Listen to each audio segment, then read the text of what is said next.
Há muitas coisas, queridos, sendo ensinado por aí. Há muitas coisas.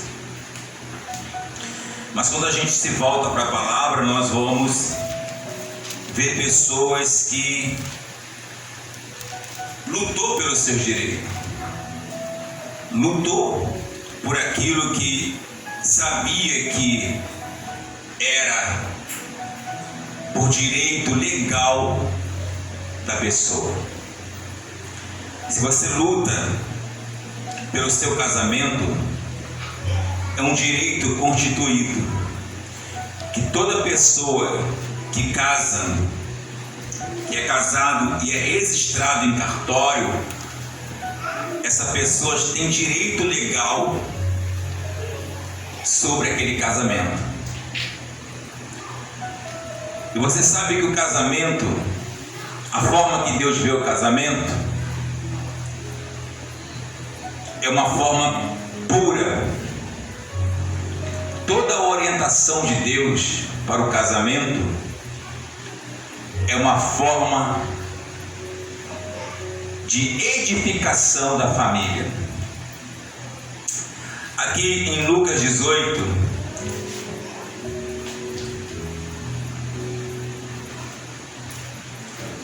fala assim: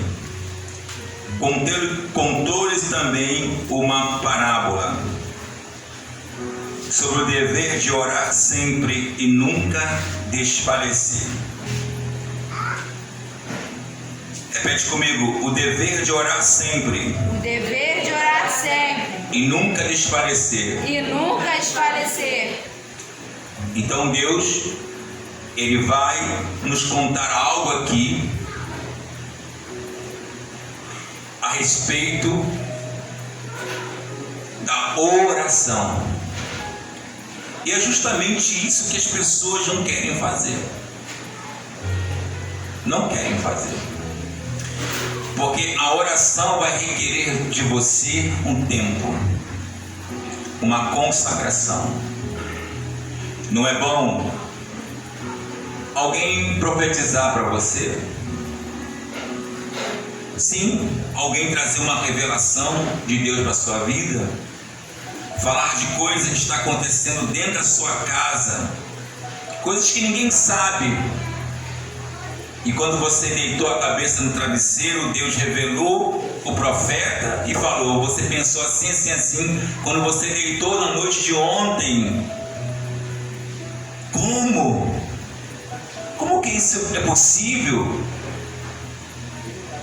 Essa revelação, essas visões, quando são entregues, é entregue justamente dentro da Escritura.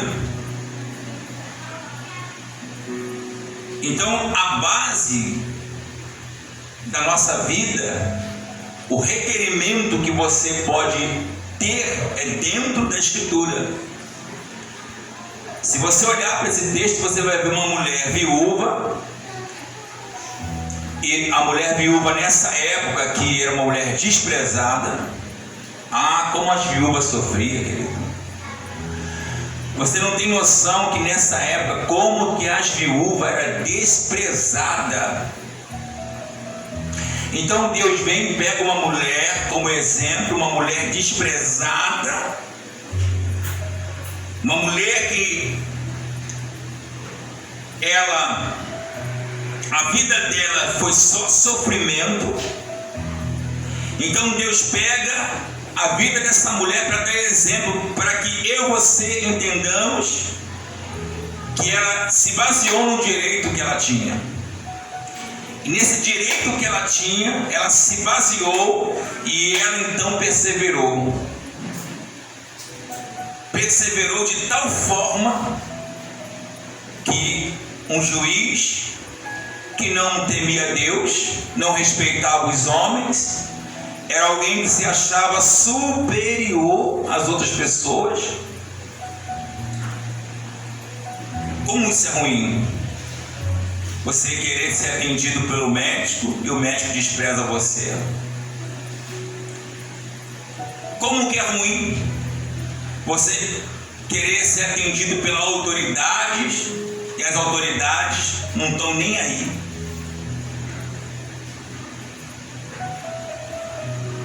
Preste atenção. Dizendo: havia numa cidade um certo juiz que nem a Deus temia, nem respeitava o homem. Havia também na mesma cidade uma certa viúva que ia ter com ele, dizendo: fazer justiça contra o meu adversário. Então, ela sabia que tinha direito, e o direito que ela tinha, ela se firma naquele direito. Então, essa mulher, ela, no versículo 3, ela queria que aquele juiz, ele julgasse a causa dela, porque ninguém vai em busca de algo que não tem. Por que você está aqui?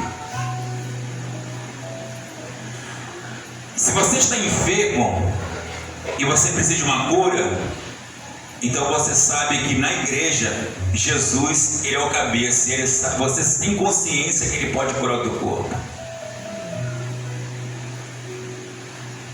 Você tem consciência disso. Aquele juiz iníquo, malvado, que não temia Deus nem os homens, ele desprezou aquela viúva, mas ela tinha algo dentro dela que era a perseverança. Porque a perseverança, querido, é o que agrada a Deus. Há pessoas que desistem e dizem assim: eu tenho 1000 motivos para desistir do meu casamento. Tenho 1000 motivos. Meu marido me dá 1000 motivos para desistir do meu casamento. Eu tenho 1000 motivos de ser uma mulher assim com meu marido. Eu tenho 1000 motivos de desprezar a minha esposa. Você pode pensar dessa forma. Você pode pensar desse jeito. Mas essa mulher se agarrou de tal forma naquilo que ela entendia que era para ela, aquilo que ela entendia que precisava vencer esse adversário que lutava contra a causa dela. Qual adversário que luta contra a sua causa? O segredo é a oração. Pastor, mas isso é difícil para mim. Eu não gosto de orar. Quem gosta de orar aqui, levanta as mãos. Quem ora 1 hora todo dia, levanta a mão.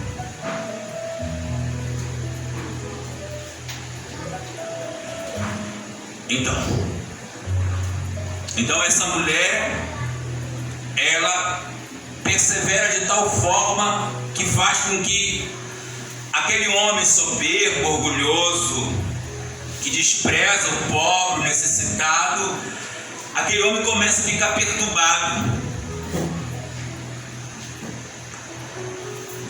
Ele começa a ficar perturbado. Como que ele fica perturbado? Com a perseverança daquela mulher. Julga a minha causa. E é claro que Deus começou a trabalhar ali, porque Deus mostra que quando se inicia uma oração em favor de um filho, de um marido que está perdido, de um marido que está bebendo agora, de um marido que não quer saber de Deus, de alguém que despreza a obra de Deus, fala mal dos pastores, porque os pastores, eles são ladrão. E são pessoas da sua família que criticam a obra de Deus, que criticam os pastores da igreja. São pessoas da sua família que não querem vir à igreja, mas não querem vir à igreja porque os pastores eles dizem que são ladrão. É porque suas obras são mal. A obra desse juiz iníquo era mal. Ele se escondia debaixo de quê? Da sua farda. Ele se escondia, se ocultava debaixo do seu diploma. Ele usava a sua farda, usava o seu diploma para desprezar as viúvas, para desprezar os pobres, para desprezar as pessoas que vinham até ele, porque era um homem arrogante, Um homem que não acreditava em Deus. Era um homem que não acreditava em ninguém. A Bíblia fala que ele não temia Deus e nem os homens. Não olhava para a aparência dos homens, respeitava as outras autoridades. Não, nada disso. Nada disso. Mas algo começou a perturbar esse juiz. E que começou a perturbar esse juiz foi a perseverança. Jesus dizendo: olha, se você que quer ver uma mudança na vida do seu marido, se você quer ver uma mudança na vida da sua esposa, se você quer uma mudança na vida dos seus filhos que está nas drogas, que está bebendo, está na rebeldia, na homossexualidade, se você quer ver uma mudança, o caminho é perseverar em oração, perseverar em clamor. E é o caminho que a gente não quer trilhar.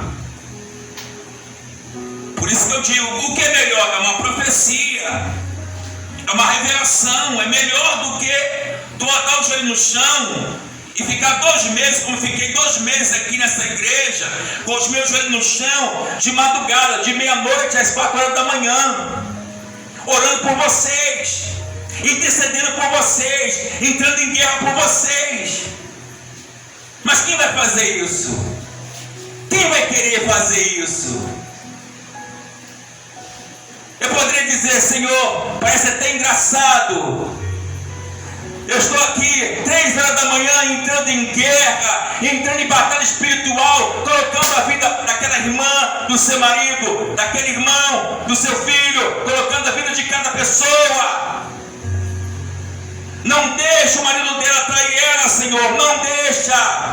Não deixa o filho dela ficar nas drogas e você ficar de madrugada entrando em batalha. Sai da casa de fulano, sai da casa de ciclano. Diabo, você não pode ter força, porque esse membro me pertence.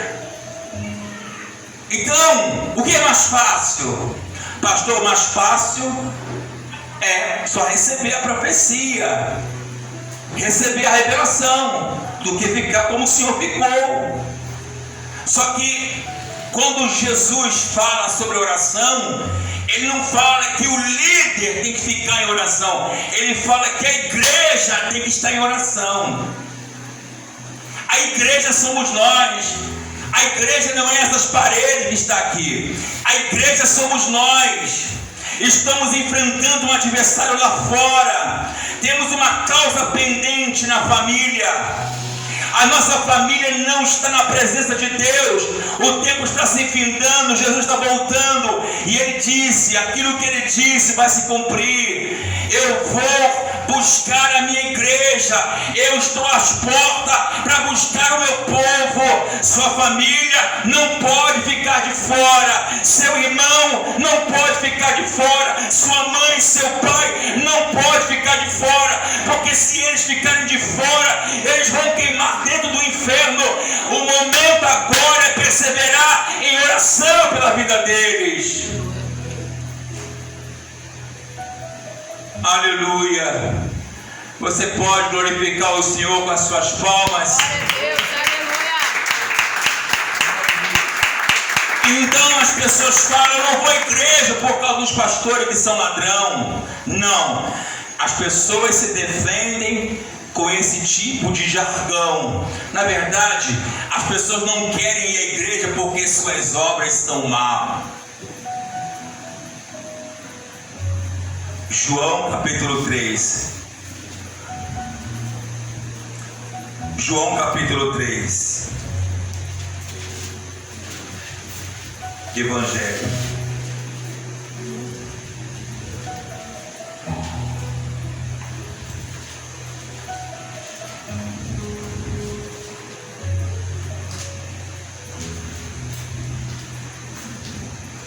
João capítulo 3, presta atenção aqui agora. Eu vou falar o porquê às vezes seu marido não quer vir à igreja e fica dando desculpa que a igreja só tem gente com problema, a igreja, aquele obreiro é assim, aquela obreira, aquele irmão é daquele jeito, eu não gosto daquele jeito de falar daquele pastor, eu não gosto daquela obreira, daquele irmão. Mas tudo isso, querido, tudo isso é porque as obras deles são mal, e você entende que você está lutando contra um adversário dentro da sua casa, você luta com um adversário dentro da sua casa, e Deus está falando com a gente. Deus está falando por meio da televisão, das pregações, do rádio, do louvor. Deus está sempre falando conosco. Persevere em oração. Você precisa colocar o seu joelho e começar a orar. Não é uma oração, meu Deus e meu Pai, eu quero te agradecer pela comida, pela bebida, pelo calçado, eu quero te agradecer pela vida do meu filho, eu quero te agradecer, Pai amado, pela minha casa. Não é isso. Você tem que entender que essa oração de ação de graça não tem nada a ver com a luta, com o adversário que você trava na sua casa, a luta que você trava, a guerra que você trava no mundo espiritual. Enquanto você dorme, tem pessoas fazendo feitiçaria. Enquanto você dorme, tem pessoas trabalhando às 3 horas da manhã, batendo tambor à meia-noite. Enquanto você está dormindo com os seus filhos, o seu casamento está correndo perigo, porque o diabo vem com toda a sua força, lançando feitiço na sua casa, querido. E eu estou dizendo, essa oração que nós fazemos, meu Deus e meu Pai, eu entrego tudo em suas mãos. Não está nas minhas mãos, está na tua mão o poder de mudar, está na tua mão o poder de perseverar em oração, está na tua mão o controle, porque eu dei a terra a vocês, e vocês têm o controle da terra. Domina ela, faz com que ela se sujeita à vontade da igreja. Oh Espírito Santo de Deus, Espírito Santo, persevera, querido. Persevera em oração. Deus está convocando a igreja a fazer uma reflexão. Deus está chamando a igreja, mostrando à igreja que a igreja tem um adversário, como essa mulher, ela tinha um adversário, e nós daqui a pouco vamos ler aqui em João 3, mas lá em Lucas 18 você viu que ela tinha um adversário, mas também enfrentava um juiz iníquo, aleluia.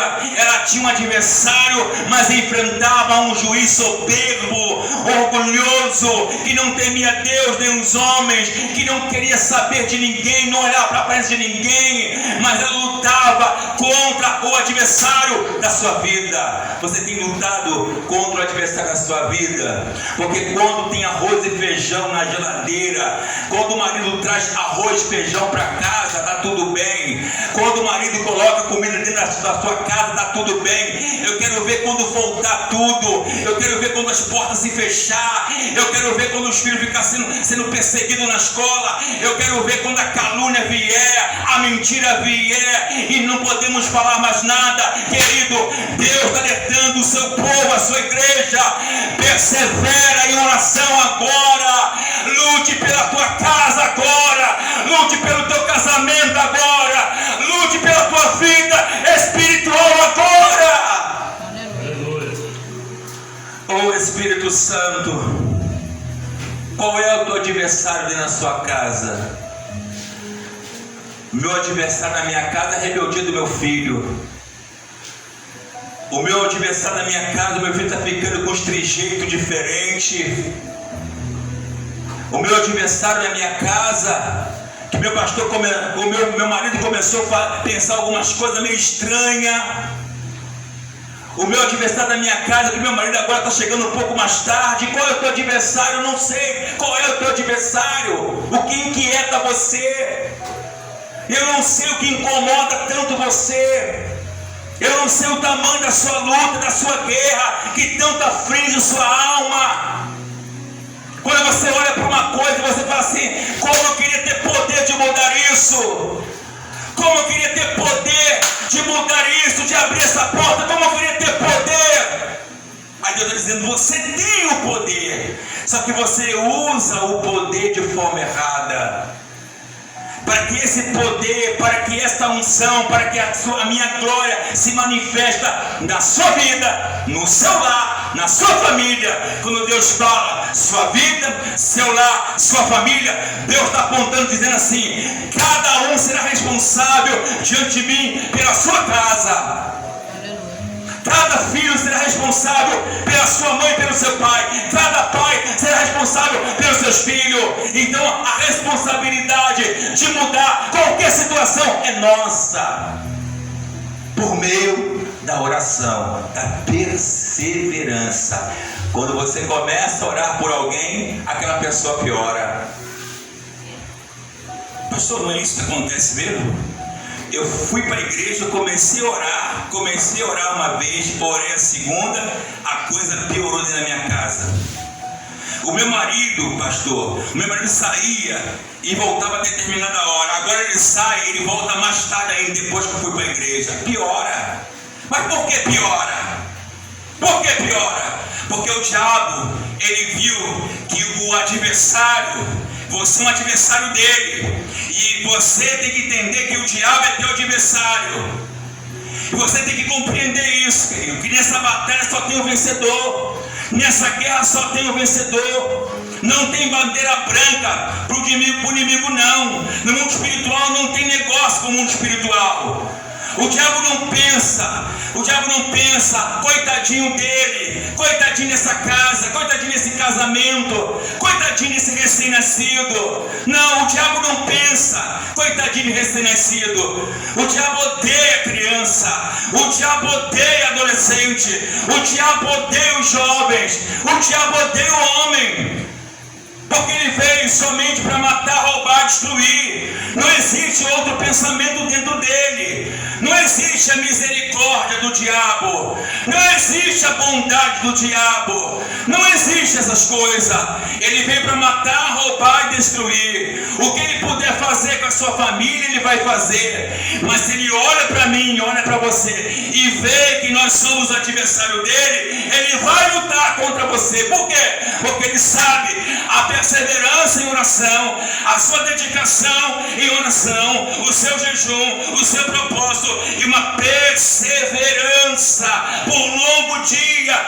Ele sabe, o diabo sabe que Deus descerá e dará vitória. Aleluia. Aleluia. Em João 3 diz assim: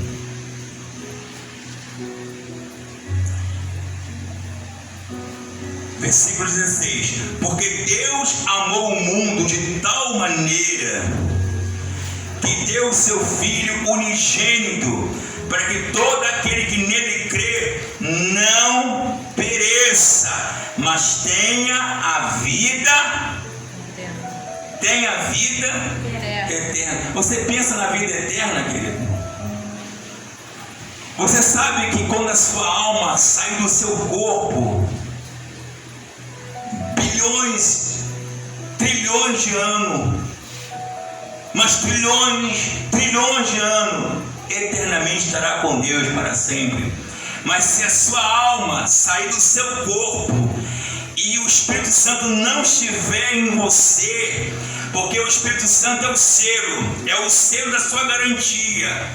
Se o Espírito Santo não estiver dentro de você, se a sua alma sair do seu corpo hoje ou amanhã, se o Espírito Santo não estiver dentro de você, não tem misericórdia, não tem compaixão, porque o único selo que a pessoa pode ter é o Espírito Santo e a garantia da salvação.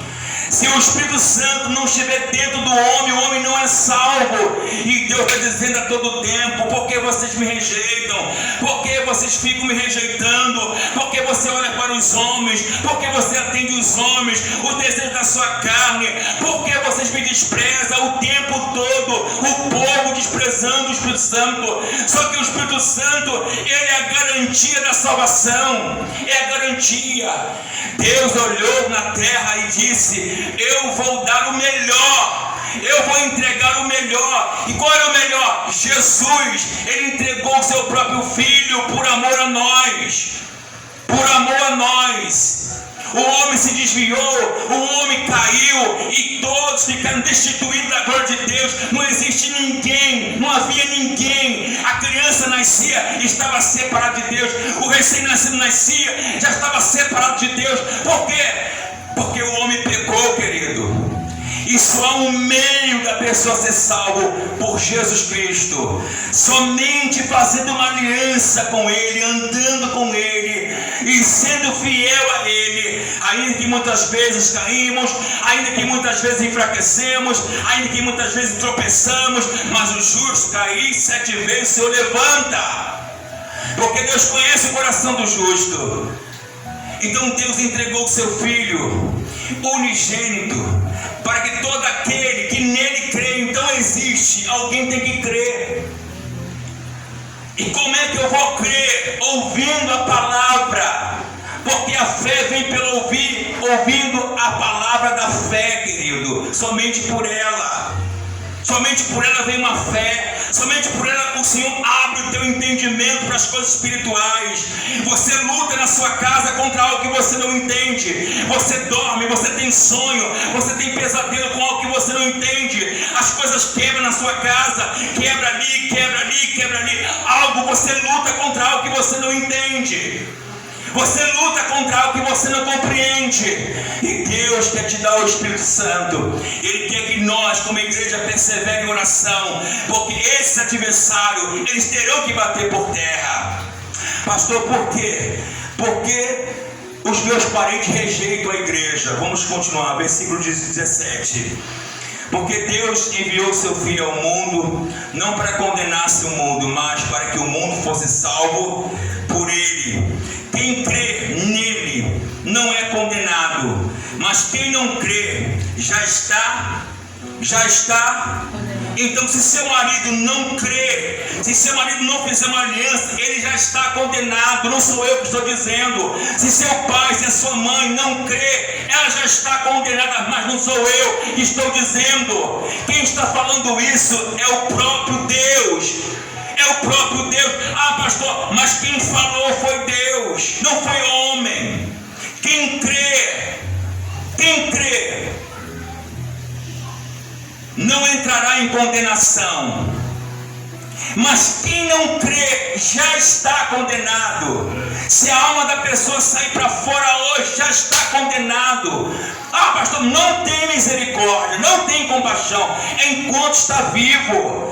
Enquanto está vivo, enquanto seu marido está vivo, enquanto teu filho está vivo, enquanto sua mãe e teu pai está vivo, é o momento deles ser salvo, é o momento deles abrir os olhos e ver Deus na vida deles. É o momento, é agora, querido, porque o Senhor disse, fala, o Senhor disse, quem não crê, já está condenado. Bate o pão, glorifica esse Deus maravilhoso.